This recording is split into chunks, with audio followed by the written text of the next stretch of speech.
Last year, you had 7 touchdowns and missed 5 games. Yeah. And then you get guys like, Jettas and Tyreek Hill who had 8 touchdowns and they played, the season. Right. Coming into the season, with the success that you had, but still missing 5 games, right? Do you have a chip on your shoulder? Oh, 100%. And honestly, like, I think it's from me just watching, like, TV. And honestly, we live in the age of the internet.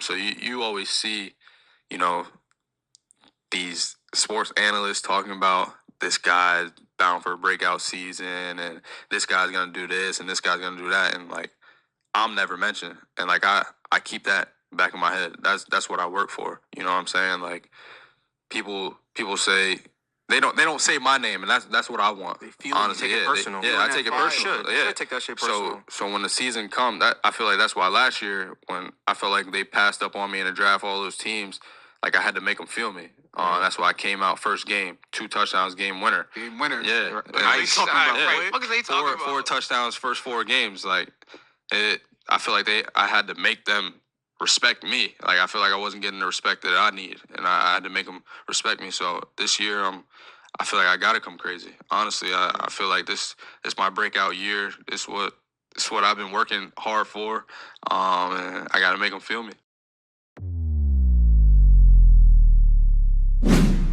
Louie Tee Network. Who else could it be but me, your man, Louie Tee, here on behalf of the Commanders Kings, coming at you with a brand new installment, fresh and hot off the presses. Louie is locked and loaded. So today we're talking about Jahan Dotson, and it's only fitting to do this as we head into our second matchup with the Philadelphia Eagles. Probably would have been even more fitting to do it the first time, but it was such a short week, so much to kind of digest heading into that week, and this whole situation wasn't set up yet, but now we're here. We've had a lot of time between now and the first game, or enough time at least, and I think it's time to reflect on the pick that was Jahan Dotson, the failure that situation was. And I want to say this off the top. In no way is this video meant to disparage Jahan Dotson, the person or player.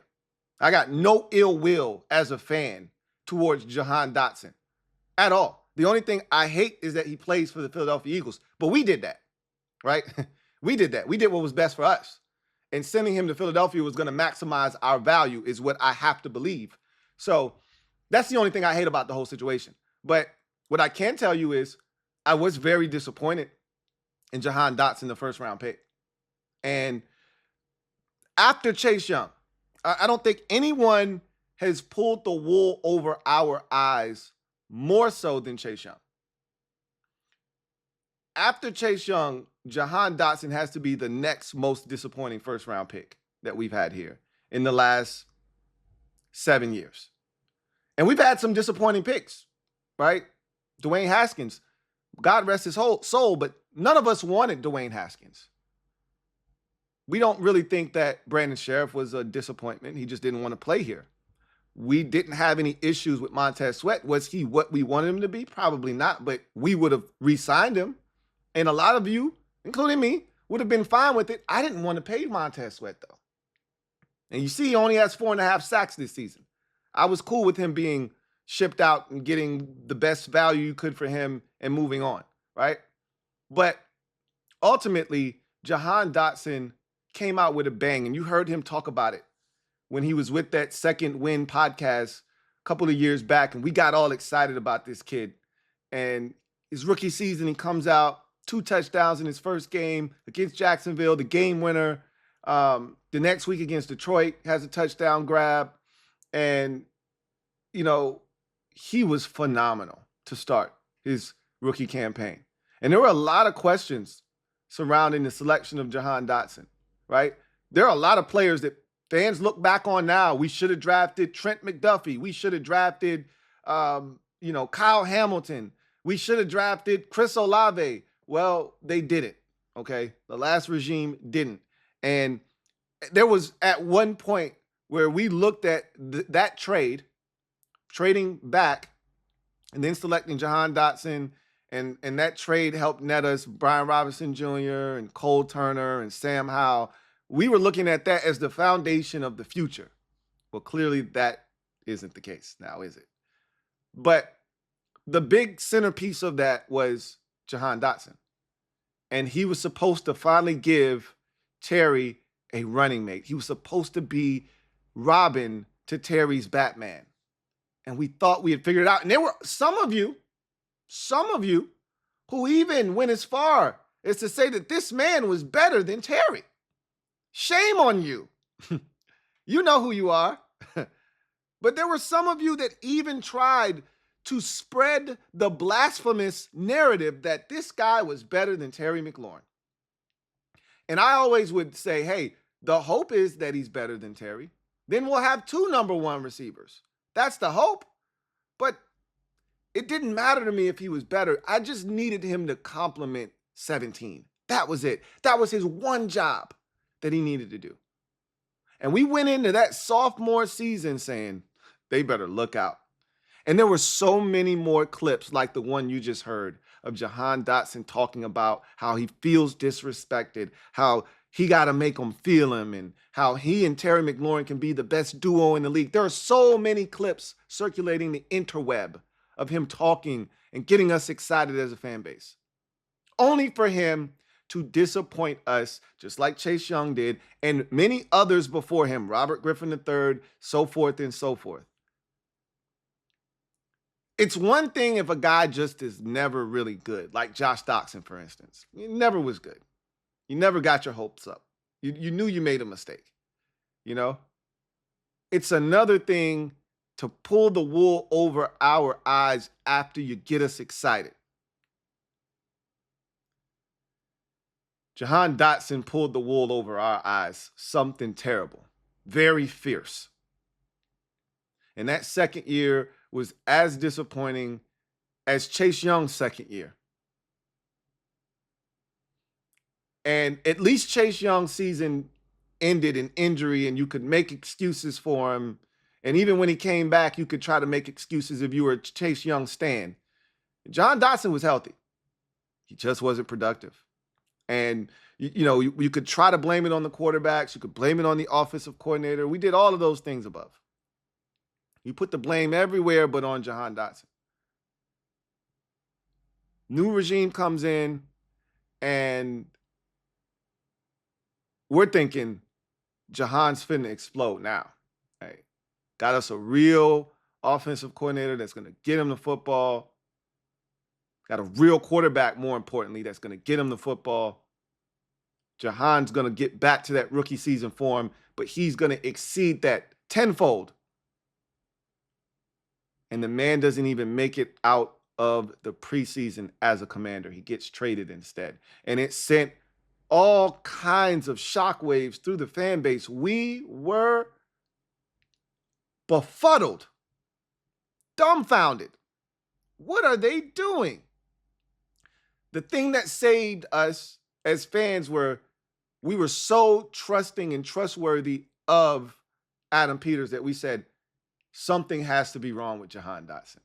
He can't be a fit. And if you recall, Brian Mitchell, who I always tell you guys, Mitch is one of those people where you have to sift through all of the ranting and the raving and the bitching because for years there was plenty of it. And we were so miserable. Misery loves company. That a lot of times you guys would feed into Mitch's bitching because you were bitching, you were mad, you were upset, and he was one of us. So him being upset matched your energy, so you wanted to hear that. He hasn't done as much of that this year because we're a better organization and we're playing better football. But at that time, it almost turned into nagging at one point where this is just Mitch being Mitch again. But he said something in the offseason where he kind of went off on a player. We didn't know who it was at the time, but, we put the detectives on it. The internet detectives quickly got on the case and determined that it was Jahan Dotson. He talked about Jahan Dotson, moping around in practice and bitching about his role necessarily or not getting the ball necessarily. And his body language didn't speak to a guy that was going to be successful here and going to be a part of the solution, but more likely a part of the problem. Well, they quickly extinguished any problem that may have existed on the roster. They traded his ass to Philadelphia for a third-round pick. And a lot of us were wondering, well, why would you trade him to a divisional rival? Why would you trade him to a family member? And the only thing I could think of was Andy Reid fleecing us over and over again when he was in Philadelphia. Primarily the McNabb trade. But anytime Andy Reid was done with something, i.e. Alex Smith, anytime he had already finished it, if it was an apple core that he had already demolished and we were just sitting there starving, he tossed us the apple core. Here, you guys can have that. I'm done with it. He doesn't like the pizza crust, but he's eaten the entire pizza, but he's left the crust. Here, you guys can have the pizza crust. I don't want it. And like Dodo's, every time we would take his scraps. So it got me to thinking, you wouldn't do business with a team in your division. I don't care how good the value is. If there's similar value out there, even if it's not as good, but it's similar, it's on par, you would rather deal him elsewhere than in your division if you thought the guy could hurt you. If you thought the guy could be an impactful player, you wouldn't deal him to a division rival where you have to see him twice a year. It's just not happening. You don't have to deal him out of the conference. But if you're the Detroit Lions and you're trading Matthew Stafford, do you want to trade him to the Chicago Bears?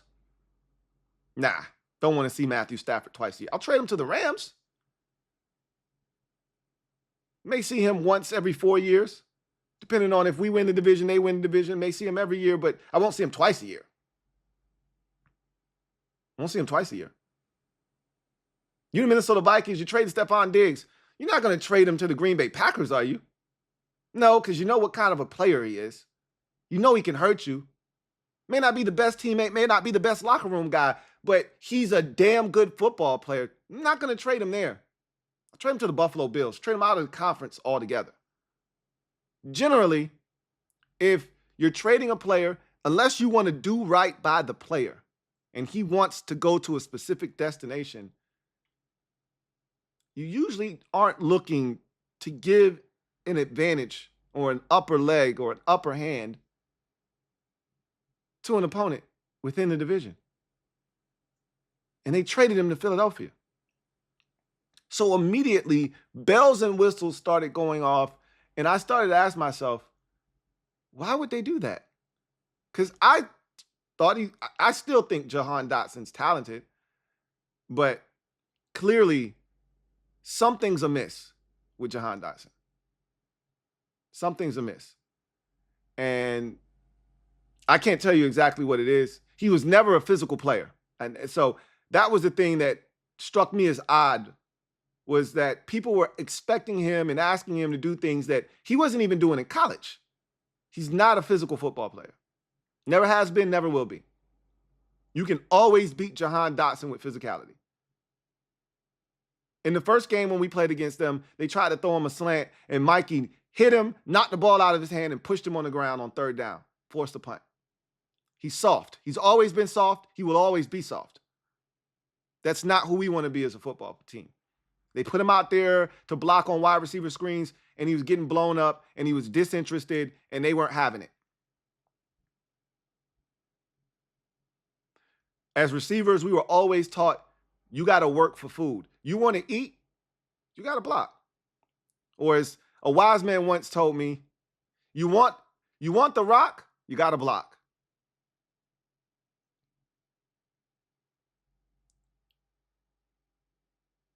You got to be able to work for food. He didn't want to.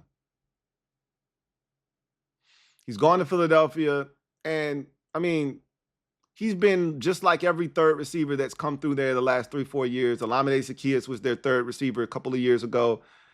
I think Olamide probably contributed at a much higher clip than Jahan did, but he was there, but he didn't do much. Quez Watkins was probably their best third receiver, but he was inconsistent. And you throw Jahan in the mix now as their third receiver. He hasn't done much of anything. And you could argue, got there late, first year in the system, yada, yada, yada. And you can make excuses for him if you'd like, but this is who he is, right? This is who Jahan Dotson is. And I'd be lying to you if I said I wasn't disappointed in the fact that he didn't work out here. Everything happens for a reason, but I hope that's the last time as a fan base we get lied to in the first round. Well, we got lied to the next year, and that one might have been even worse with Emmanuel Forbes. But Forbes never showed us anything. We never bought that pick. We were fixated on Christian Gonzalez. And to see Gonzalez shutting down Marvin Harrison Jr. last week, and at one point, the commentator, which was Ross Tucker, who was doing the game, said, if I were the Arizona Cardinals, I'd just stop throwing the football to Marvin Harrison Jr. when he's covered by Christian Gonzalez. He can't beat him. He can't win. And watching him do that and watching him play at that level and shaking my head knowing he should have been a Commander pisses me off to no end. But at least Emmanuel Forbes let us know from the jump he was ass. There was no excitement. There was no, hey, look at me. I'm a first-round pick, and I'm a stud. There was none of that. We knew he was ass from the moment he was drafted. We knew it was a mistake. Similar to Dwayne Haskins. God rest his soul. It's when you get fooled. It's when you're shown flashes of brilliance, and then the expectation meter gets turned all the way up. That's when the letdown is infinitely greater. It happened with Chase Young. It happened with Robert Griffin III. It happened with Jahan Dotson, unfortunately, as well. Those are probably the three biggest disappointments. The biggest bust is Emmanuel Forbes. You trade a guy after drafting him the year before. Doesn't get any worse than that. He couldn't even get on the field. That's the biggest bust of the last, 7 years. But the biggest disappointment is Chase Young. But the second, and I could argue tied for first, but he's probably behind Chase Young. There was way more hype surrounding the Predator than there was Jahan Dotson. Chase Young was the second overall pick.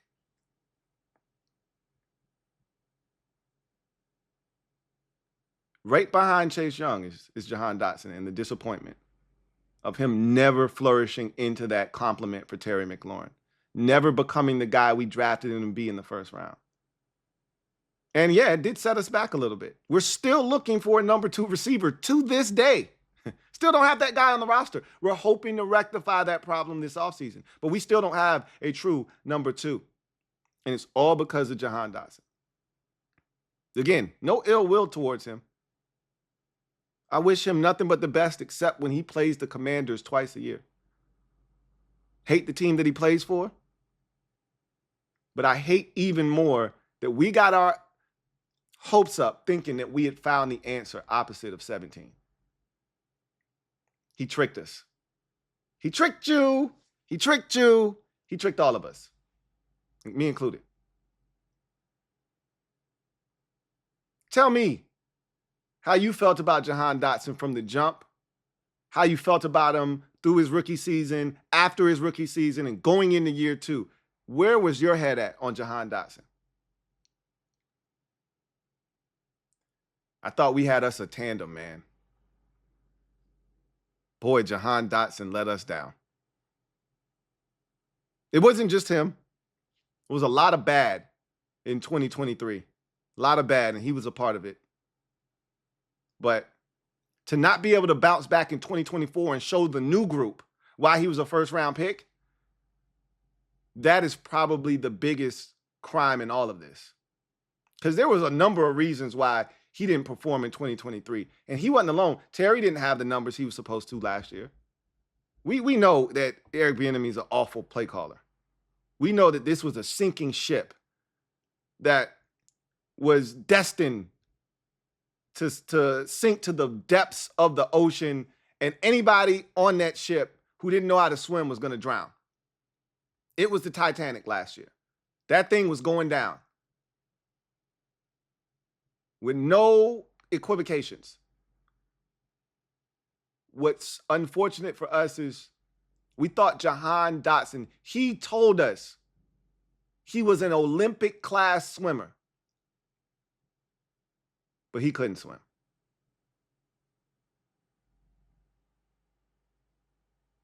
Leave it down in the comment section. Your thoughts on Jahan Dotson. And you can even tell me how you feel about him now. You might not share the same sentiments that I do. You might be like, F Jahan Dotson. He plays for the Eagles. I don't give a shit about him. He can kick rocks. I'd love to hear your thoughts on Jahan Dotson, how you felt throughout that process, from drafting him, his rookie season, seeing what he had done before the injury, even what he did coming off the injury. Remember, he had the big game with Sam Howell in Week 18 versus Dallas that really got us excited. He talked up more than any other receiver, any other player on this roster. He talked up Sam Howell. Hell, he might as well have been pushing NHL hats for me. There was no individual player that got me more hyped up about Sam Howell than Jahan Dotson. That's another crime all in itself. But that's another story for another day. Anyway, I digress.